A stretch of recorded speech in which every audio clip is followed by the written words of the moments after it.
Hi guys, welcome back to the YouTube channel. I know it's been a minute, but I knew I had to make a video over the Batman movie.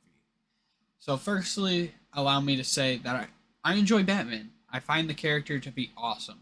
As a kid, I wanted to be just like Batman, minus the dead parents part. I found something attractive in a regular guy who dedicated himself to crime fighting, traveling the world to learn martial arts, and studying to become the world's greatest detective. I have thoroughly enjoyed Batman movies before this one. However, on March 2nd, I got to see a fan exclusive showing of the Batman. I honestly, this was the most nervous I have ever been to see a movie in my life. I was nervous because all I had seen thus far was maybe the first trailer, the screen test, and merchandise. So I wasn't too familiar with what to expect, minus a couple things.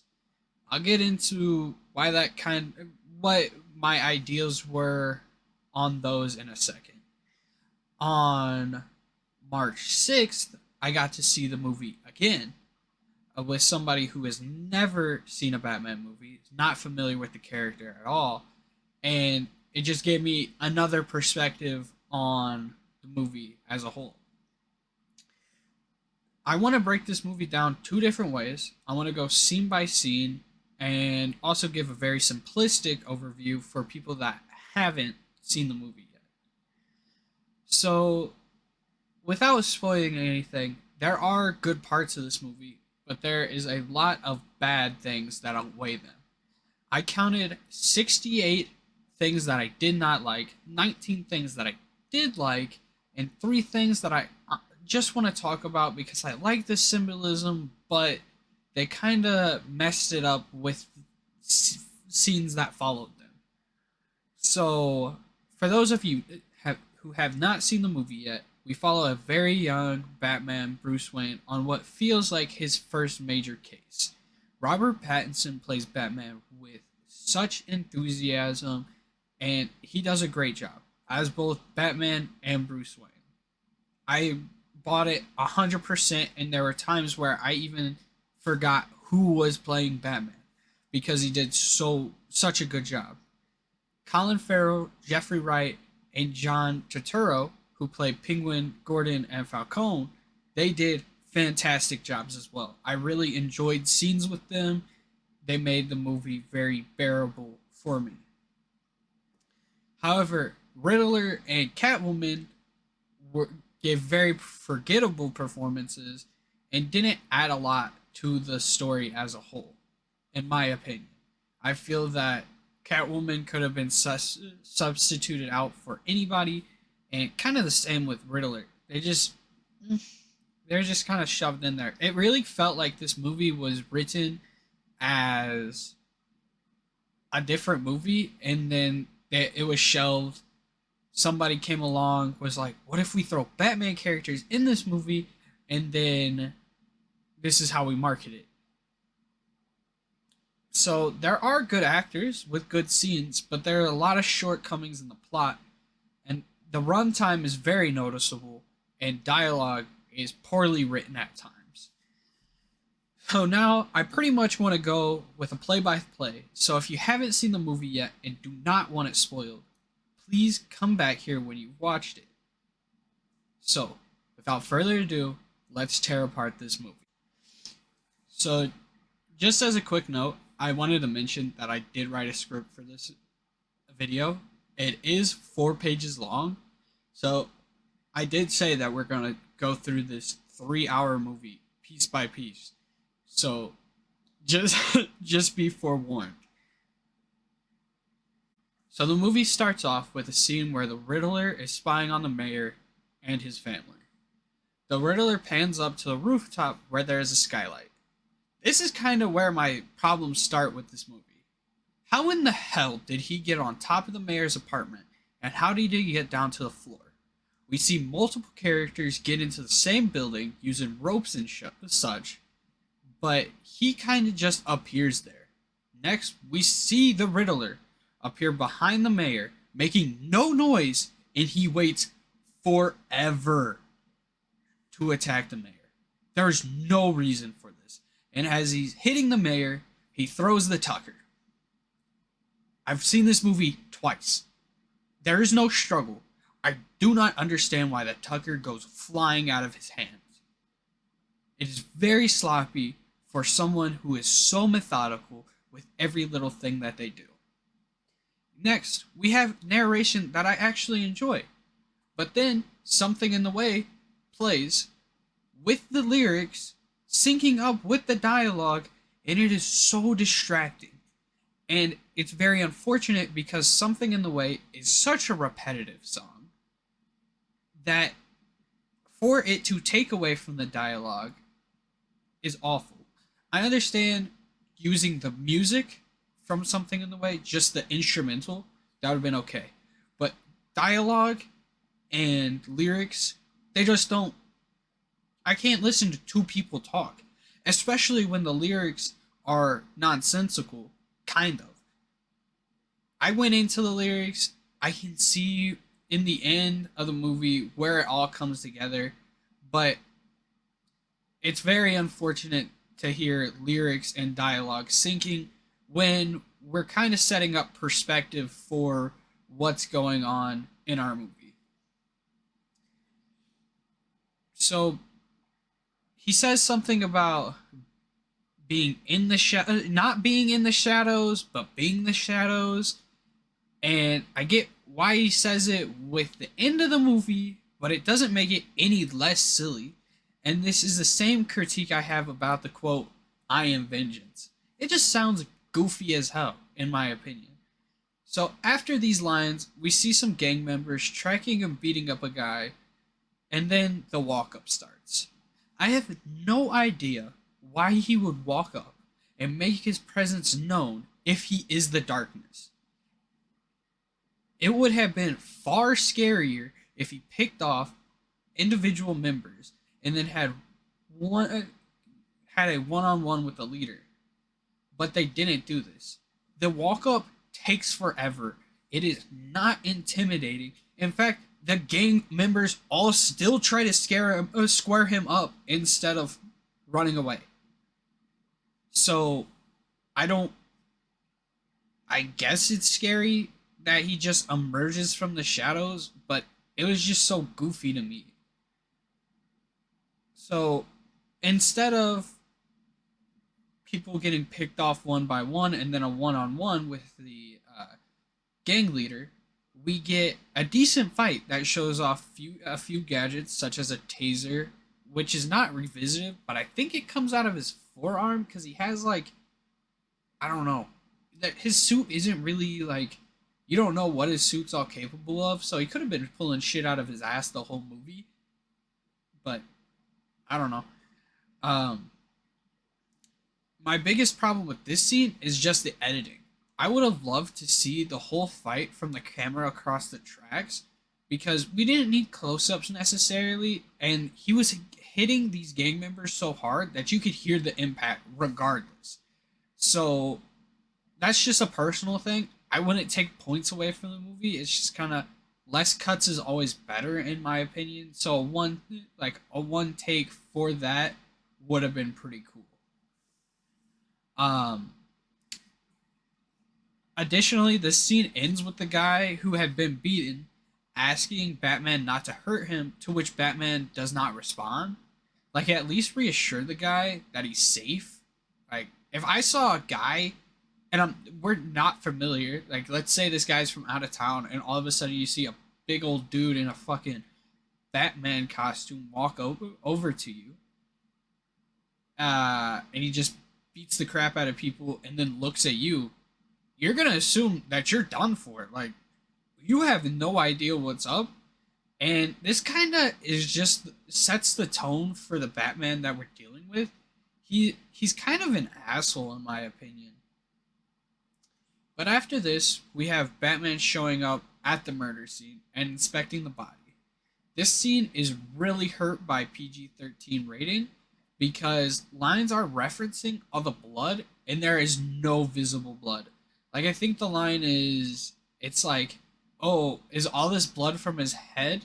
No, it's from his thumb. There's no blood.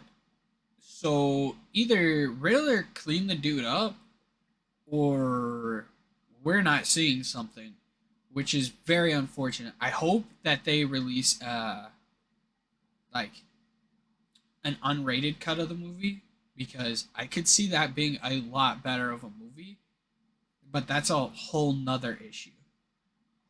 So we get the first riddle, and Batman solves this riddle so fast that you might think Batman is reading books of riddles while he waits for crimes, but this is one of the only times he shows this level of intellect. We are next presented with a big footprint, and Gordon says that the kid found him. This is the mayor's kid, and he has no significance to the story whatsoever. I thought this was setting up Robin, but he still has his mom, and the fact that Batman sympathizes with the kid, it makes sense, but I saw it as them being related in the fact that they were both orphans, but again, he still has his mom. But his mom is so rarely seen that they might still go that route in the sequels. So, who knows? So, the next scene, we see Alfred for the first time. And one of my biggest things with this movie is how big of a dick he is to Alfred. I do not get it. This dude has been raised by Alfred his whole life, and yet he still decides to treat him like absolute garbage. He tells him that he's not a Wayne, he's not his dad. Uh, when Alfred shows concern for like Bruce's well-being and the well-being of the company, Bruce just goes, "What I'm doing is my family's legacy," which is like, yeah, but you still need money, dog. Like, this is still a capitalist society that we live in. It just feels like forced conflict, and there is no conclusion for it either. So, after this, Bruce is informed that there's a meeting and he needs to go take a shower, whatever. After a shower, we see Alfred solving the cipher, and Bruce pops sunglasses on inside because it's too bright, but he's been doing this for 2 years, so he should be better adjusted than that. But who knows? So after this, Dory comes in. Don't know who Dory is. She's just kind of there. Maybe a butler, maybe just the cleaning lady. Who knows? Uh, she comes in and tells them that the people are there for the meeting. The next scene, not the meeting. It's Batman and Alfred just chilling, like, oh yeah, what's the cipher? I don't know. It would have been really cool to see the meeting aspect, because this is kind of the only mention of the family company, and in my opinion, it's kind of a big thing of what makes Batman Batman, because he has to lead this double life and he has to balance the two. But it really didn't have any significance to the story. They also don't reference the company again. So it again, this is kind of just a little nitpick. But upon figuring out the cipher, Batman and Gordon go to the mayor's garage and find his car. Here, the line of "thumb drive" cracks me up. It is so good. It is so dryly delivered, and honestly, it just makes me laugh because it shows again a smart Batman, and it lifts this I don't know, it uplifts the movie because at this point it's so fast paced that this is a nice throw in from the gritty tone of it all. So once they find the flash drive, they plug it in, and they find pictures of the mayor, some chick who we find out is Annika, and Penguin. And the email gets sent off to everybody, all the news outlets, and it's big news. So now Penguin is the next suspect, and Batman shows up to the Iceberg Lounge. And I really enjoyed this scene. I liked the twins. They were reoccurring characters, and I liked how aggressive Batman is. He goes in and he has one thing on his mind, which is to talk to the Penguin. and he'll take no other answer. I like the bounce of the baseball bat into the one guy's nose. It's kind of quick. The whole scene is kind of quick, but he pushes through people, and then it's either McKenzie or Collins. It's one of the corrupt cops. He breaks his nose there, but he threw the baseball bat, bounces off the stairs into his nose. Really cool. Um, but yeah, so then the penguin shows up. They have a conversation. The scene's kind of meh. It gives us a couple things. It gives us a good. It shows how good the penguin is, how well written he is. He's very sarcastic. I really like it. It also gives us the introduction of Selena Kyle because she becomes our next suspect who we follow. Uh, but again, the movie's very fast paced at this point, and you feel like you're really solving everything extremely quickly.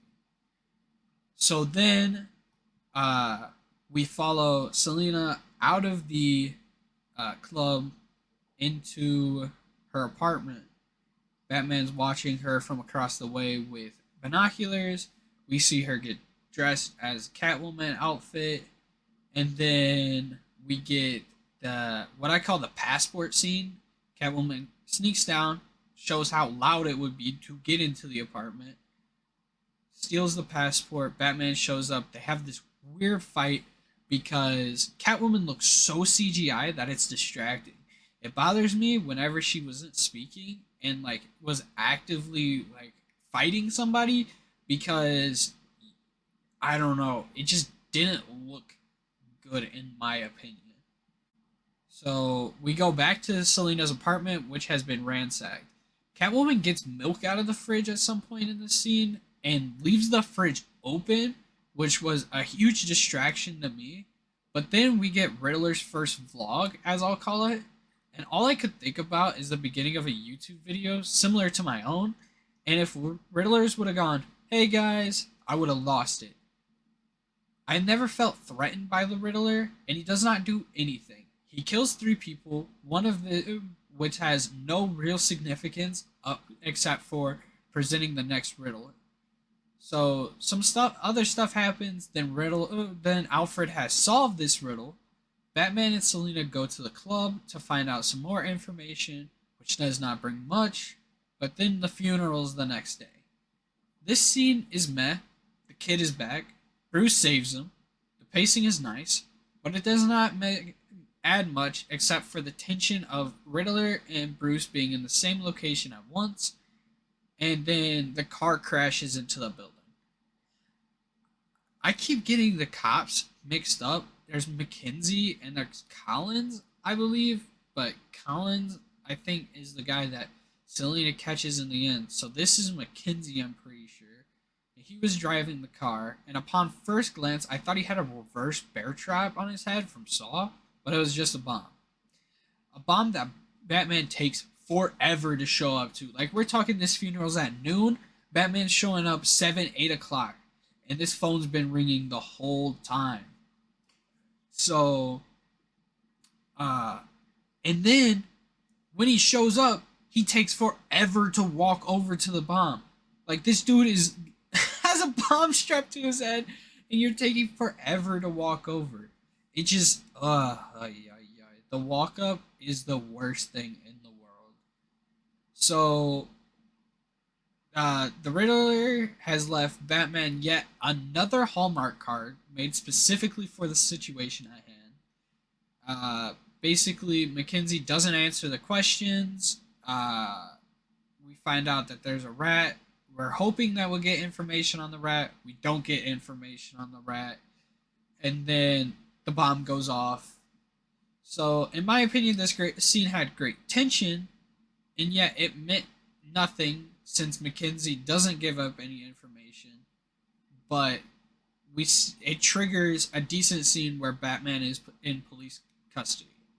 I enjoyed this scene because I like seeing Gordon and Batman working together and seeing the grapple gun. It was just like Batman punches Gordon in the face, runs down the hall, grapples up to the roof, And then my enjoyment of the scene ends because he busts out the wingsuit, which not only looks stupid, but it lacks in functionality because he smacks the shit out of his head on cement, gets hit by a truck, and just walks it off. I have no idea what the bat suit is made out of, but I need one. Stat. So he gets away, something happens, and then we're at the drops drop, as I call it, or the drug deal. Catman shows up, and I'm gonna assume this is because she knew that the deal was going down. She goes to steal the money, and then we see Annika's body for like a split second. It's literally like, boom, gone. I had no idea on my first viewing that that was Annika until they reference it a little bit later in the movie.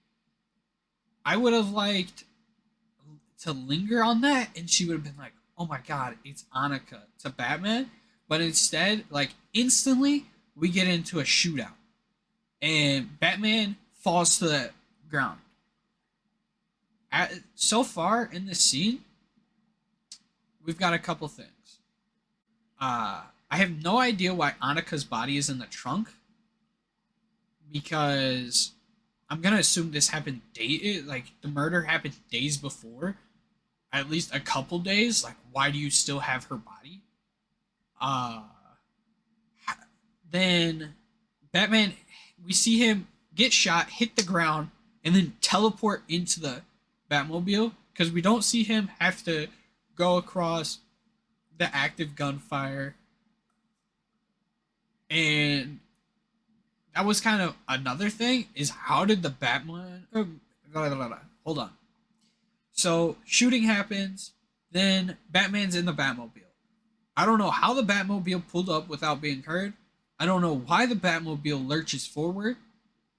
But then this triggers my favorite scene in the whole movie. The car chase. Car chase is fantastic. I really like the way that it was shot. It looked really, really decent. It I have nothing more to say about that. I feel that the pacing was great. It feels like it's high stakes the whole time. Penguin like ramming into the back of trucks and being smart and causing obstacles, and then Batman hits the ramp and he jumps, and then he flips Penguin's car, and then you get the shot of Batman walking with the fire behind him. It's great. And then there's another walk up, and he looks into the car, and it looks goofy as hell. I'm like, why? I don't understand. It just looks silly to me. You knew he was in the car, and that really did nothing for to add to the movie. Um, this goes into a scene where one of my favorite lines comes up because good cop, batshit cop, just the delivery, again, it's just so dry. It just makes me chuckle. Penguin then drops some knowledge of Spanish grammar on us, and we get the worst thing ever, too. URL. I hated it. I hated it so much. Like, nobody in my day-to-day life has said URL in like 10 to 15 years. I remember learning about URL like the first time that I learned about the internet, and never ever again. So URL just it was so upsetting to me. I get it, but it didn't make me happy. Next up, we got this orphanage scene, which it really doesn't do much, but it makes us know that Bruce Wayne is the next victim, and it spurred another okay scene. I really like the tension of Batman speeding back towards the Wayne estate, and I was thinking that he's calling Alfred when in reality the tragedy has already happened.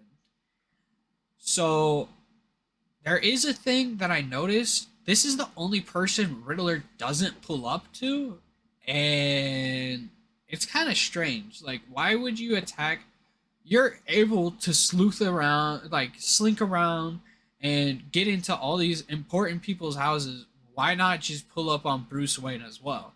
It again, it's kind of one of those things where it's like, okay, for convenience sake, but like convenience sake, why are you sending a bomb? Like who's working at the whoever's working at the Gotham Post Service needs to be fired because sending a bomb through the mail is ridiculous. Unless he dropped it off at the doorstep, but then at that point, just come in like oh yo yo yo yo. Anyways, so uh, Alfred is visited in a hospital. Bruce makes some weird evidence map on the floor to be dramatic, and then Riddler makes a statement which causes Bruce to visit Falcone, and then he finds out who might have killed his parents. This spurs a cool scene of Bruce opening his parents' locked bedroom, which to me showed how he was unlocking the past and providing himself with closure. But then the next scene destroys this because we're back in the hospital with Alfred, and Alfred tries to get emotional. And I got confused because to me, Alfred is just a butler. He's not a bodyguard. But he says that he should have protected Thomas. And there's so much. This is like a mental flashbang because we literally just had a scene where it's like, yeah, Maroni killed your parents. 5 minutes later, no, Falcone killed your parents. Actually, I don't know because it could have been some random thug. And then that scene of the opening of the bedroom, it just means nothing now because we think that one person's the killer and then all of a sudden not the killer. And then again, we don't know who the killer is. It has no impact on the story really, but it's still very upsetting. So this scene ends with Batman and Riddler, no, not Batman and Riddler holding hands, Batman and Alfred holding hands. So somewhere in here, Selina Kyle wants back in to bring Annika's killer to justice, which she finds out Falcone did, and that then we find out Falcone is her dad, which I did not care about. There's non-consensual kissing, which is a big no-no. Okay, so let's take a second. There's been so much that has happened, and I just sped through like 30 minutes to an hour of the movie. We are 2 hours in, I'd say, at this point, and this has taken me no time to recap because there's not a lot of stuff of what's the word that I'm looking for? There's not very important stuff that happens. That's not the word that I wanted to use, but there's not enough stuff of like importance that adds to the story. There's so many like and it just the storyline, there's one plot, but then like there's like a tree and it's got all these branches and it makes no sense. We also, so getting back into the review, we get the way that one of the encounters with Catwoman ends is Batman runs down the side of a building and it looks stupid and awful. But after the second meeting, we get scenes that lead up to the end of the movie. Selina pulls up on Falcone and misses shooting him, and he's literally 15 feet away. This is upsetting. Meanwhile, Batman has a pretty badass scene lit only by gunfire, and there's a shot of Falcone running, which is pretty funny. That's the best part of the scene. And this is another 15 minutes of the movie that really does nothing. It ends with Batman pulling Falcone outside. The whole precinct of cops are there, and Riddler shoots Falcone. 1. I don't know where he gets shot, but it kills him instantly. 2. There's all those cops, and Riddler still manages to get away, but some random person's like, no, he's at the coffee shop. Riddler gets arrested, and now he wants to talk to Batman in the cell. In my opinion, Riddler became a major bitch after he was caught. And it upset me because he had been so hard the whole movie. I also think that the Riddler should have known that Bruce was Batman because that opens up hella doors for future installments. But whatever. Riddler says that he's not the physical one. which is bullshit because we saw him brutally murder and kidnap several people. But if you look too much into the dialogue of this movie, it literally tears itself apart. One scene and another scene, they just don't. They go like this. They go like you break your fingers. It's not good. Riddler also has a meltdown, which is hilarious and makes him even less of a threat and capitalizes on how much this villain sucks. Paul Dano played him well. He's just poorly written, in my opinion. Paul Dano's not a bad actor. I didn't like Riddler. So some more stuff happens. Batman finds out the big plan is to flood the city and eliminate the elites with with an army of groupies. What happens next? So here's what I like to call this. The YouTube video into everything else I call the Big Bang. The Big Bang is fantastic. And it's my second favorite part of the movie. It's like close. Between the car chase and the Big Bang, it's very, very close. So the next fight is the scene where we go to the town center and the groupies are there and the mayor like gets shot, which is a whole subplot that's really not important. But then she gets shot, Batman pulls up, and the fighting starts. Fighting is so cool. The action in this movie is so well shot, and I really, really enjoy it. However, no, there is no however. The fighting is just good, and it shows how like versatile Batman is. He's so physical and takes care to make sure people aren't dying senselessly. Like he makes sure that everybody either lands on the catwalk or has the harness so that they can fall over the edge and just be taken out of commission 100%. So he uses a fire extinguisher in this scene as a smoke bomb, and that's super cool. I've played through the Batman Arkham games, and that's something that it was just a tactical thing you could do in the games, and it's a very Batman thing in my opinion. So it was awesome to see that in a movie.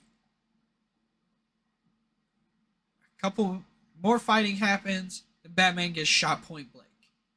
Catwoman comes to deal with the guy that shot him. She kisses Batman as he's losing consciousness, though. Then she gets her ass handed to her. Batman injects adrenaline, I think, and then beats the ever living shit out of this goon. The goon says that he's vengeance. Some other stuff happened. Batman grapples onto a live electricity wire to cut it instead of throwing a batarang. And we get a pretty cool shot of Batman leading people out of the water and becoming the light. I really like this because he says in the beginning he's darkness, and then in the end he's light, leading people out of the water, the darkness. And he's becoming the light and becoming a symbol of hope for the city. After this, we get the Joker getting teased, which is exciting, but I kind of feel like this should have been a post-credit scene. It didn't really like bode with what we were working towards at this point. We were kind of wrapping it up, and the end kind of feels like we have all these scenes that were just wah. Like the stuff that I cared about personally didn't get tied up, and stuff that I did care about didn't get tied up, and stuff that I didn't care about did get tied up. So we get information that Catwoman's going to Bloodhaven, and then they get a shot. They have a shot reminiscent of Fast and Furious 7 ending, and they go, "When I see you again," and the movie ends. It's kind of jarring. I don't know what a sequel would entail. I think we're getting a trilogy out of this. We're getting 2 spin-offs. But that's the movie. So, in retrospect, I think that the movie is okay at best. It's very forgettable for the most part, but has parts that will stick with me forever. I'm torn because I want to like this movie a lot, but I just cannot forgive. I think that the movie is okay at best. It has a lot of good parts that'll stick with me forever, but it's very forgettable for the most part. Unfortunately, because of this, I can't give it anything more than a 4 or 5, despite how much I really want to like this movie. Honestly, I'll probably see it again because I'm so uncertain of how I feel about the movie. I know that I don't like it, but I want to like it. Overall, the movie is very disappointing me. I just don't think that it was enjoyable unless I'm sitting down to critique it and tear it apart, essentially.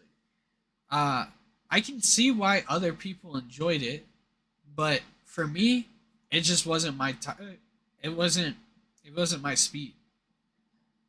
So, just please let me know what you thought in the comments below, and let me know what else I should review. I'll see you next time in the Hobo Hut.